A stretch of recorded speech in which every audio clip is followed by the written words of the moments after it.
សួស្តីអ្នកទាំងអស់គ្នាថ្ងៃនេះខ្ញុំនឹងធ្វើការបង្ហាញរបស់គួរឲ្យចាប់អារម្មណ៍មួយវាជាទូរស័ព្ទតែវាមានចំណុចប្លែកពីទូរស័ព្ទដែលអ្នកទាំងអស់គ្នាធ្លាប់តែបានឃើញរាល់ថ្ងៃសម្រាប់ប្រិយមិត្តមួយចំនួនប្រហែលជាធ្លាប់បានស្គាល់ Mark Sugar នេះហើយតែសម្រាប់អ្នកខ្លះទៀតប្រហែលជាមិនធ្លាប់បានស្គាល់ smartphone brand របស់ប្រទេសបារាំងមួយនេះទេក្រុមហ៊ុន Sugar នេះឈរលើគោលការណ៍មុខមាំតែមួយគត់គឺផលិតទូរស័ព្ទដៃបែបប្រណិតបំផុតខណៈតម្លៃរបស់វាមានភាពធូរថ្លៃជាងការស្មានទុកដោយសារតែ smartphone ឥឡូវនេះក៏រាប់ជាគ្រឿងលម្អកាយរបស់យើងមួយដែរហើយដូច្នេះហើយបានជាក្រុមហ៊ុនផលិតទូរស័ព្ទនាពេលបច្ចុប្បន្នបានយកចិត្តទុកដាក់ខ្ពស់ទៅលើការរចនាទូខ្លួនរបស់វាឲ្យមានភាពប្រណិតដូចជាស្រោបដោយលោហៈធាតុកញ្ចក់ភ្លឺរលោងនិងដាំគ្រាប់ត្បូងជាដើមគ្រាន់តែវាមានតម្លៃថ្លៃបន្តិចបើប្រៀបធៀបជាមួយនឹងទូរស័ព្ទធម្មតាការវេចខ្ចប់របស់ទូរស័ព្ទនេះគឺពិតជាប្លែកខុសពីទូរស័ព្ទទូទៅដោយយើងឃើញមានដុំជ័រដូចគ្រីស្តាល់សម្រាប់ផ្ទុកទូរស័ព្ទក្រដាសណែនាំនិងប័ណ្ណធានាមួយភ្ជាប់នៅក្នុងនេះស្រាប់ចំណែកឯដុំឆ្នាំងសាកមានផ្ទៃក្រឡាដូចគ្រាប់ពេជ្ររួមជាមួយនឹងម្ជុលចាក់សៀមមានរូបអគារ Eiffel Tower និយាយរួមទៅការវេចខ្ចប់របស់វាគឺប្លែកស្រដៀងពពួកទូរស័ព្ទ Edison ដែលមានតម្លៃរាប់ពាន់ដុល្លារអញ្ចឹងដែរប្រអប់មិនសូវជាធ្វើឲ្យខ្ញុំភ្ញាក់ផ្អើលប៉ុន្មាននោះទ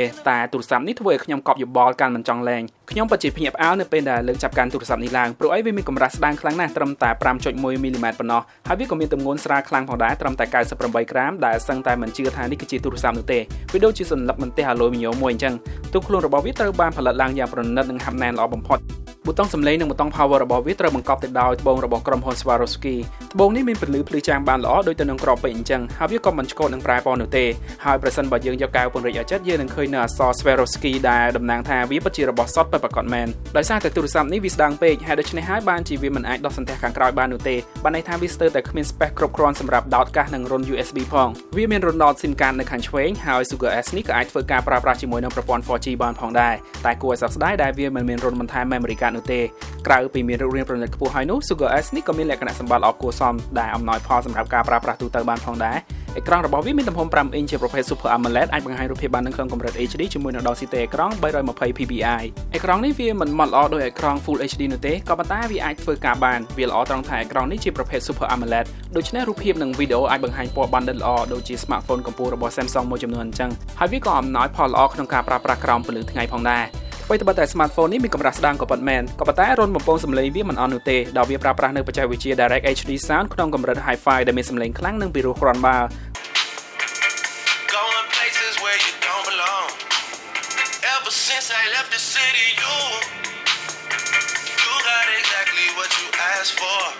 ើកម្លាំងម៉ាស៊ីនរបស់ទូរស័ព្ទនេះស្ថិតនៅក្នុងលំដាប់មធ្យមជាមួយនឹងបន្ទះ chip Snapdragon 410ប្រភេទ64 bit ដែលមាន CPU ចំនួន4គ្រាប់អាចរត់បានក្នុងល្បឿន 1.2 GHz និងមាន GPU Adreno 306កម្លាំងម៉ាស៊ីនប៉ុននេះគឺអាចឲ្យយើងប្រើប្រាស់បើកកម្មវិធីទូទៅលេងហ្គេមនិងបើក website បានរលូនមិនចោលជាបញ្ហានោះទេហើយទូរស័ព្ទនេះក៏មិនងាយឡើងកម្ដៅផងដែរបើទោះបីជាយើងបើកអ៊ីនធឺណិតបណ្ដាលេងហ្គេមបណ្ដានិងសាកថ្មបណ្ដា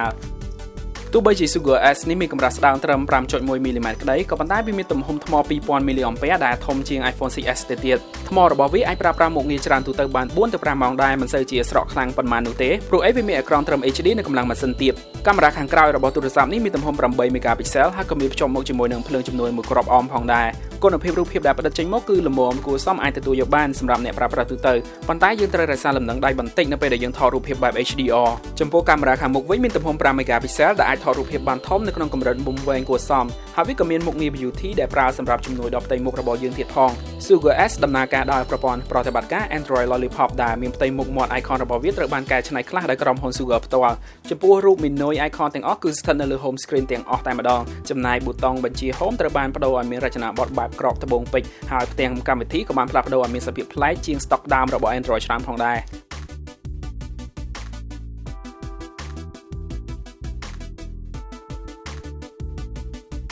Sugar S នេះមានដាក់លក់នៅលើទីផ្សារក្នុងតម្លៃ 92,000 រៀលស្មើនឹង $229 ទូរស័ព្ទនេះត្រូវបានបង្កើតឡើងជាពិសេសសម្រាប់អ្នកដែលចង់ប្រើទូរស័ព្ទដែលលេចធ្លោព្រោះអីវាមានរាងស្ដើងខ្លាំងណាស់ត្រឹម 5.1 មីលីម៉ែត្រប៉ុណ្ណោះវាអាចប្រើអ៊ីនធឺណិតកម្រិត 4G មានអេក្រង់ Super AMOLED ហើយក៏មានដាំត្បូង Swarovski ដ៏ប្រណិតផងដែរហើយបើយើងមើលទៅលើលក្ខណៈសម្បត្តិផ្សេងទៀតវិញក៏ស្ថិតនៅក្នុងលក្ខណៈបង្គោលដែលល្មមប្រើប្រាស់បំពេញតម្រូវការយើងបានយ៉ាងស្រួលជាពិសេសបំផុតនោះយើងក៏អាចយកប្រអប់របស់វាធ្វើចានសម្រាប់ដាក់ស្ករគ្រាប់បានផងដែរពិតជាលយអរគុណអ្នកទាំងអស់គ្នាសម្រាប់ការទស្សនាវីដេអូនេះបើសិនជាចូលចិត្តសូមជួយឲ្យមេដៃ like មួយផងខ្ញុំនឹងជួបអ្នកទាំងអស់គ្នានៅពេលក្រោយទៀត